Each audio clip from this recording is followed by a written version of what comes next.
Okay, so I know that yesterday's topic was a bit dark, and I apologise for that, but after all, it's nothing really I could do. It's something terrible happened to a great many of innocent people in the continent, and, well, I felt like I just should have made a video about it, highlighting the tragedy that was the Brussels attacks. But now that we've all collectively rallied against this tragedy, and hopefully we're all sending our love and support to the people of Belgium, I figured I'd try to alleviate a bit of the pain by doing a video on a somewhat lighter topic, and one that's been hanging on my mind for quite a while, which is the issue about the freedom of speech that I've been hearing debated many times throughout the last several months. This is an issue that I thought particularly rose up quite a lot during the Missouri protests in America last year, and a lot of the other student university protests across a lot of the Western world. And the reason why this rose up is because a lot of these students were feeling like that their safe space and their security was being threatened by the freedom of speech of the common press. And I thought this was a particularly strange idea.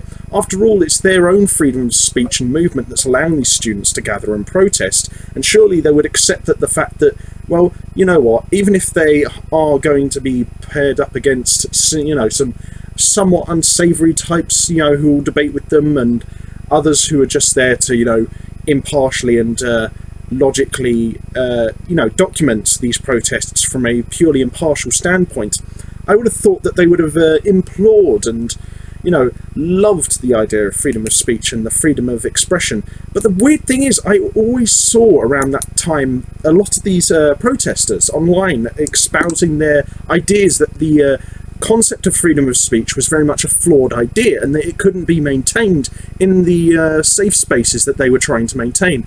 Not only did this make me really pissed off in the sense that university shouldn't be just about creating a safe space, it should be about preparing you for your adult life and for your future, and preparing you socially and academically for what is to come in your later years.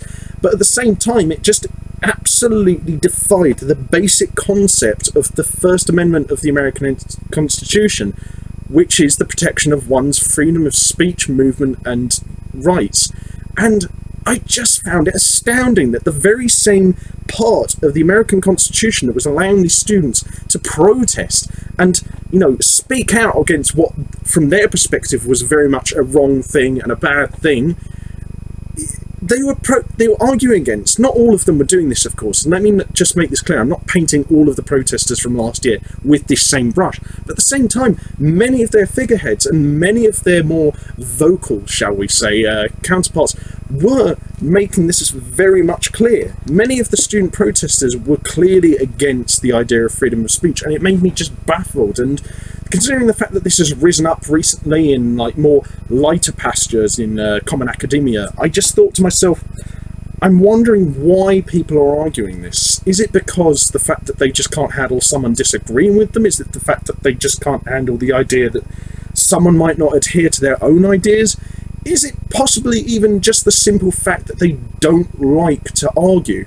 I just find it absolutely astounding that people will still argue to this day against the concept of freedom of speech, when we've seen what the disillusionment of freedom of speech can do to society in the past, such as the rise of Nazi Germany in 1933, or the rise of communist China in the late 40s. These terrible things that led to the deaths of millions of people.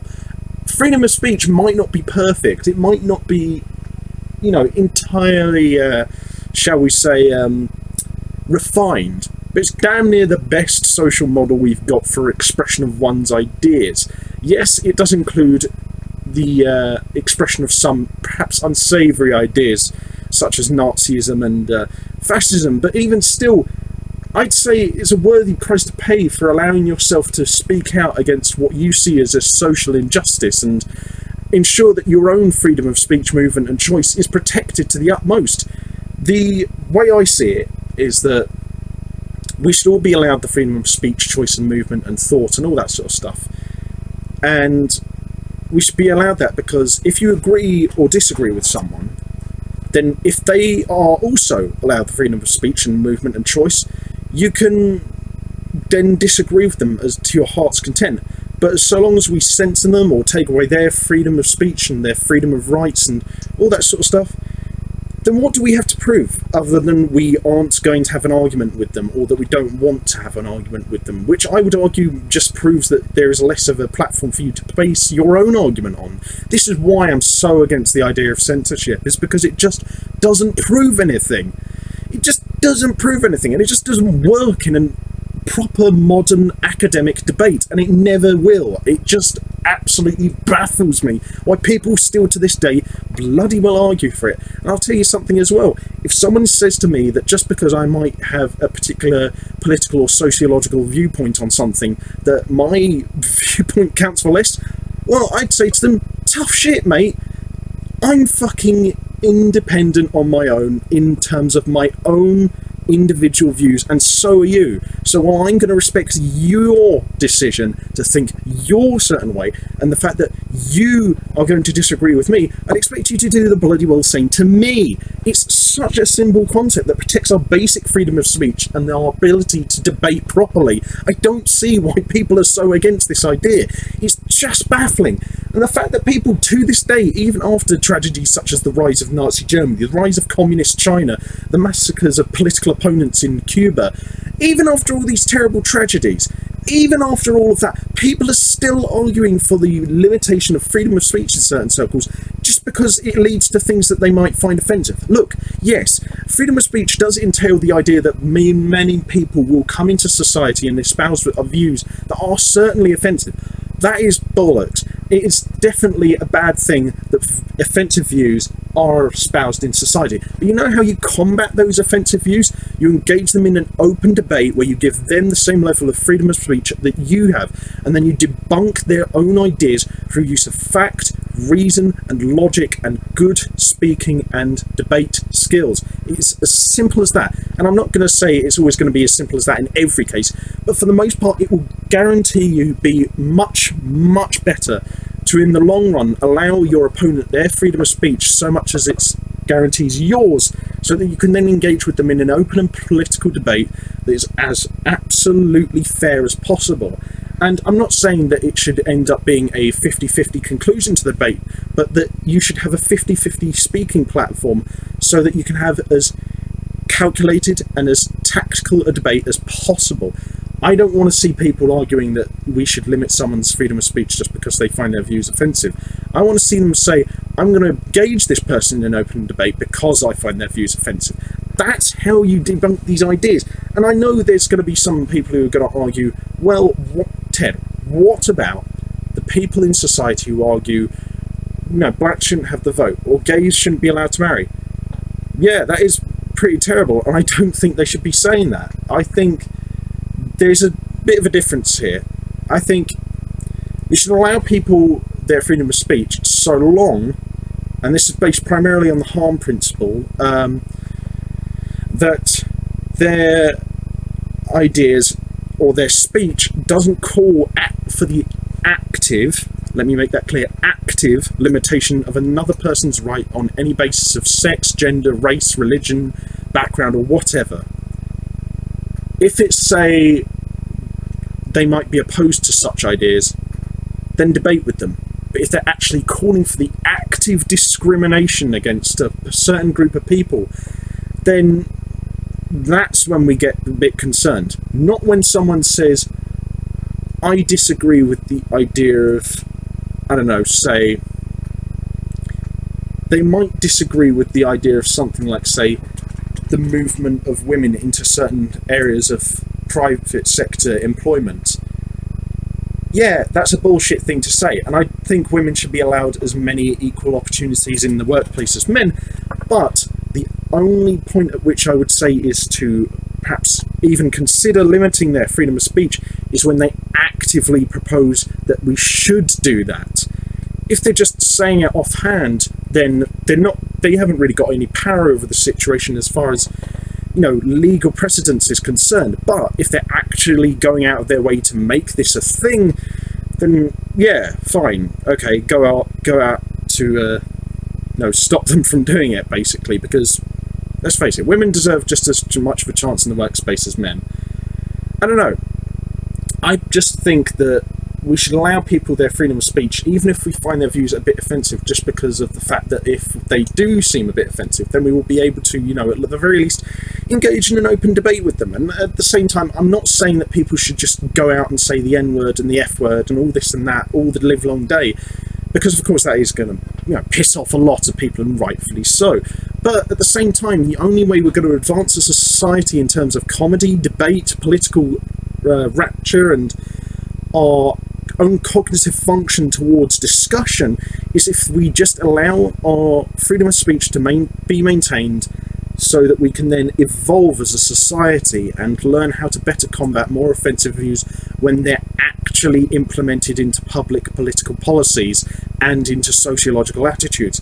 If you just immediately oppose someone and block them out of speech on the basis of what they think rather than what they do, then I don't know what to say. It's just a scary idea to me, the fact that we are in this day and age when we're still idolizing the idea of limiting someone's freedom of speech just based on what we disagree with them about.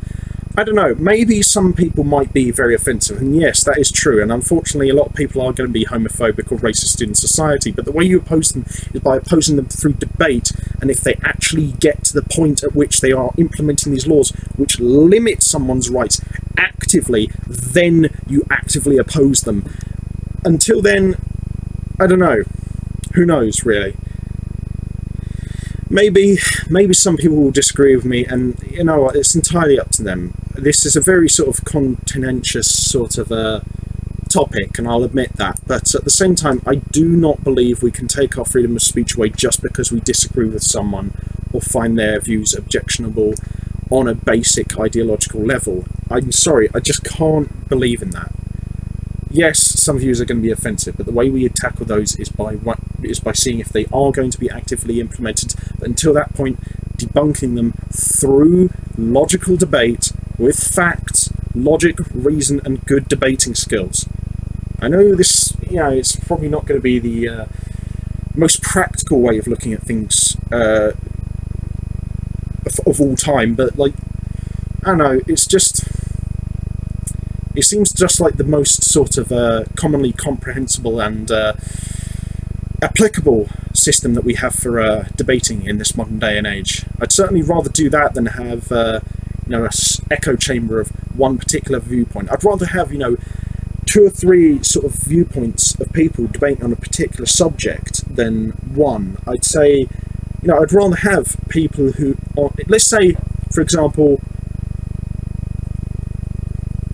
the issue of gay marriage. I believe gay marriage is a good thing. I believe, gay people should be allowed to marry. It's their right. I think they should be allowed to do it. But if we are going to have a debate, of course we should have a debate from all sides. And yeah, I know that's not going to appeal to everyone's sort of sensibilities. And believe you me, it doesn't really appeal to mine even, because I believe in gay speech, gay freedom of marriage being a right that gay people should have in this modern day and age. But we've got to have a debate from all sides of the coin so that we can get as conclusive evidence that this is the right thing to do, or at the very least that people do agree with this. Me personally, I think it should be allowed anyway. I mean, it's just it's a normal sort of everyday thing that straight people have. Why not give it to gay people? It makes sense to me, I don't know, maybe this is just the ramblings of some crazy arse sort of bearded fucker from southeast London, but who knows, maybe this will get through to some people higher up, and I don't know. You can never hope. You can always hope, can't you, really? I don't know. Maybe this is just getting bits in my head. Maybe I'm just getting a bit too high and mighty, shall we say, of studying politics and society. I don't know. I'm sorry if this was a bit ranty, but to be honest with you, a lot of these videos on this channel might end up being a bit ranty.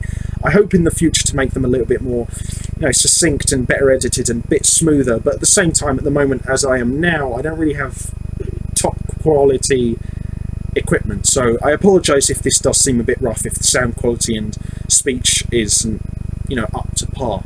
But I hope this has been as entertaining for you guys as it has been for me. I just wanted to have a bit more of a lighter topic today as compared to what we talked about tomorrow. So hopefully you guys will stay tuned. As always, like, favourite, subscribe and share, and don't forget to subscribe, of course, to Titan Ted, as I'll see you guys next time on the news.